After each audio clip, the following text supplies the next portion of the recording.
Hello, Arthur Murray Dance World. My name is Joe Howard. I'm the Assistant Chairperson for Area 2, which is the Mid-Atlantic region for the United States. I'm also on the Arthur Murray Dance Board, and along with my wife Lisa, I'm the franchisee of the Arthur Murray Dance Center in Columbia, Maryland. And I'd like to welcome you to this edition of Arthur's Footprints. Today I want to introduce a figure called the Basic Twinkle. And this is a really fantastic step to learn. It's a great stepping stone to doing some of the more advanced things that you see upper level dancers doing that are very attractive. So if you've ever seen an advanced dancer where they're moving and they seem to be continuously moving across the floor, gliding non-stop, what they're doing is an advanced version of what we're going to learn today. So if you can understand today, then by the time you start working on those more advanced figures, it's going to be a lot easier, okay? So this is what the Basic Twinkle looks like. I'm going to do it at a little bit of an angle so you can see it. It's going to start off with a change step that finishes in Promenade, and we do a change step from Promenade, okay? The follower going to go backwards and then finish in Promenade, and then change step from Promenade.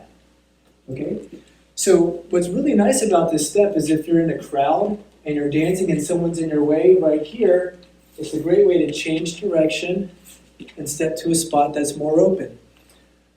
Another thing that we're going to do is really work on your balance and control and your understanding of footwork.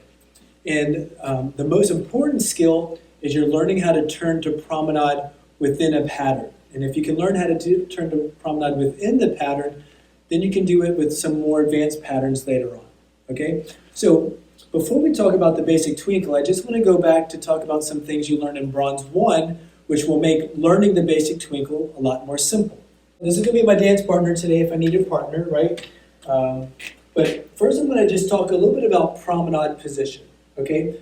So the first thing I want you to know about promenade position is if you imagine that the black line is the line of dance, what I'm going to try to do is I'm going to try to keep my body facing the wall.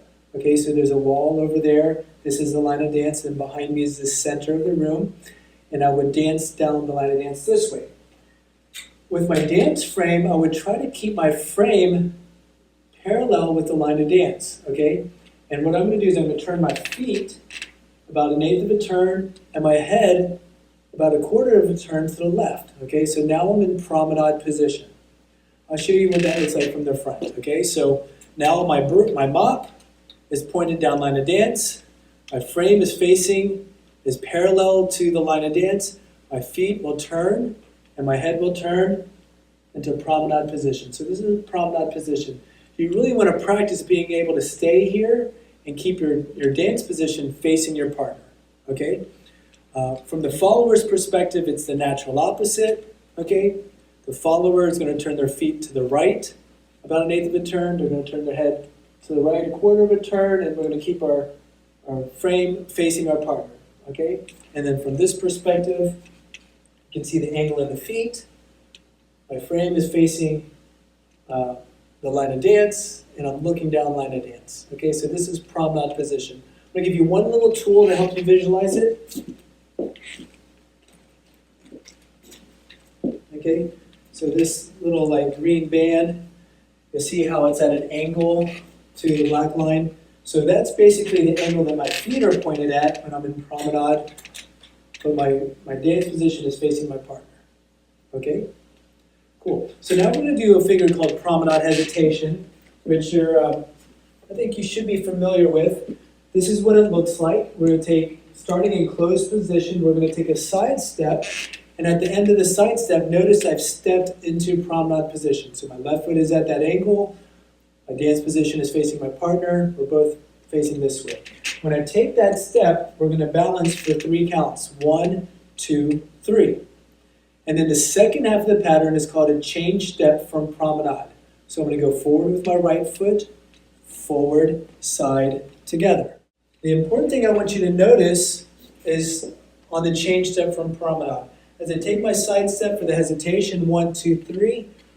When I take the first step of the change step for promenade, okay, so when my right foot moves forward, it's going to go across my left foot. So notice how my right foot and my body stay on this side of the black line, okay?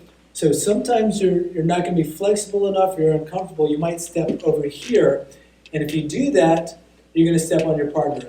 The other thing that people do is that in order to get the leg through, they turn their whole body so their foot goes like this. So what ends up happening is you end up either pushing your partner or knocking them off balance because your dance position isn't lined up with theirs anymore.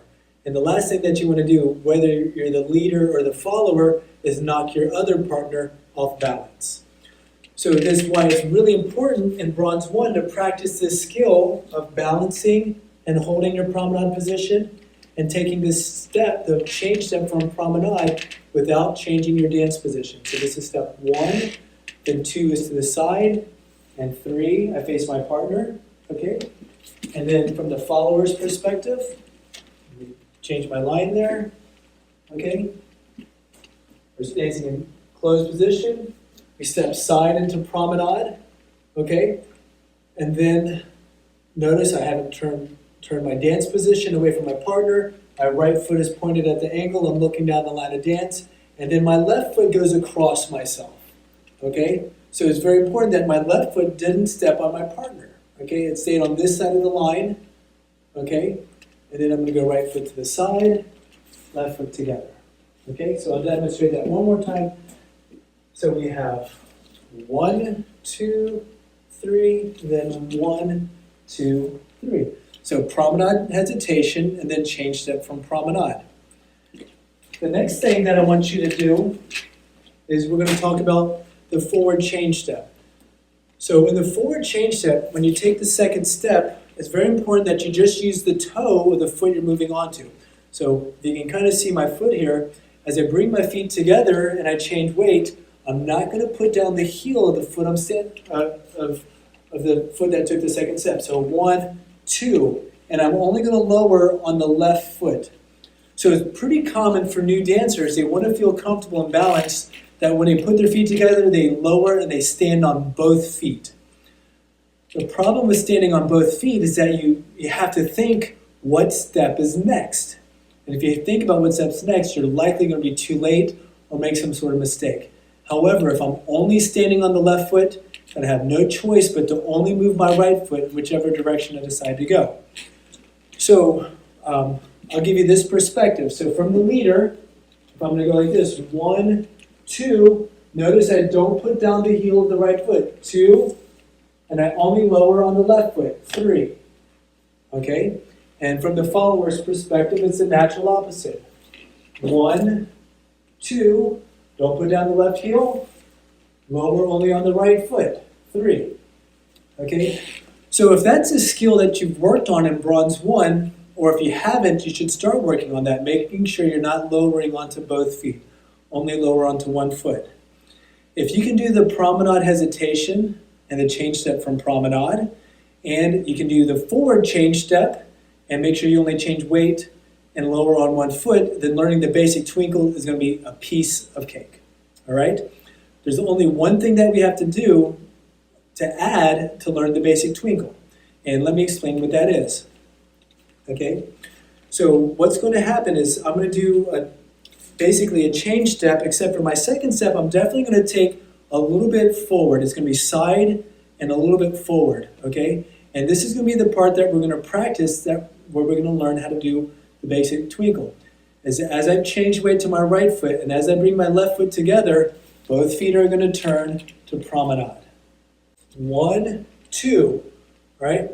Side and slightly forward. And then as I bring my feet together, they're going to point in the direction of the green band. But notice how my mop hasn't turned. My mop is facing my partner still, and I will turn my head to promenade. Then the next step here is real simple. Change step from promenade. So I'll put those together. So we have forward change step, okay, turning to promenade, change step from promenade. Okay, do that one more time. Ready, and 1, 2, 3, 1, 2, 3. So as the follower goes backwards, 1, 2. The follower's feet are going to turn to face in promenade. Notice follower's body doesn't turn to promenade, but the head, feet turn that way. Then we do our change step from promenade.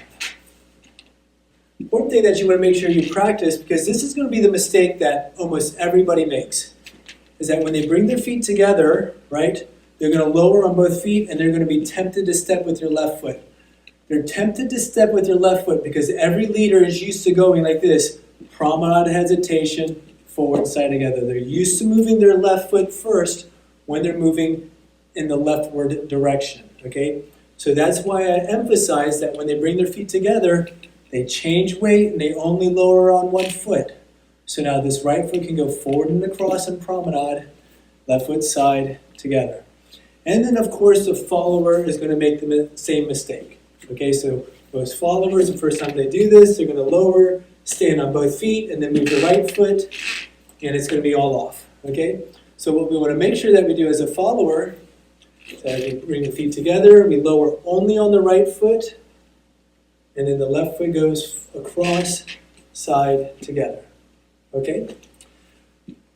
So now the finished product of this step, we're going to use it to kind of zigzag down the line of dance. Okay? So as I'm standing here, I'm going to actually start off facing diagonal to the wall. So I'm going to move like this. 1, 2, right? And then as I draw my feet together, 3, you're going to turn to promenade. And now I'm going to be moving diagonal center, okay? 1, 2, 3, so that I can kind of progress down the floor in a zigzag. So from the follower's perspective, follower's going to go 1, 2, feet come together, 3, and now if you notice, the follower's feet are actually pointed at the center, but I'm looking down diagonal center, and then when I step across, plus, side, together. Okay? So I'll do that one more time, and this time what I'll do is I'll change perspective so you can see it from the back. Let's imagine that this is line of dance. Okay? The wall is right here, and the center is behind me. Okay? So I'm going to go diagonal center, 1, right foot side, slightly forward, 2. As I rise, turn the feet to promenade, 3, forward and across, side together. Okay? And then let me do the follower's perspective. Okay? 1, 2, 3, 4, 5, 6. So that's the basic twinkle. And what I really hope to illustrate is that if you follow the curriculum, if you learn piece by piece, step by step, from bronze 1 through bronze 2, 3, that it's really easy to learn more advanced things because it's all built off of things that you've already been introduced to before. Okay? Bronze 1 is really the hardest level because you have nothing before it. But once you've learned bronze 1, everything becomes easier because it's built off of things that you already know. So for those of you that are already through the bronze 1 level, congratulations. You've done the hardest part, and the rest is going to be fun and exciting climbing up. So right now, things are pretty crazy in the world. I think that we all know. Catherine Murray was famous for saying, put a little fun in your life, try dancing. And I think right now it's appropriate for us to say, keep a little fun in your life, keep dancing. Thank you for joining me for this edition of Arthur's Footprints.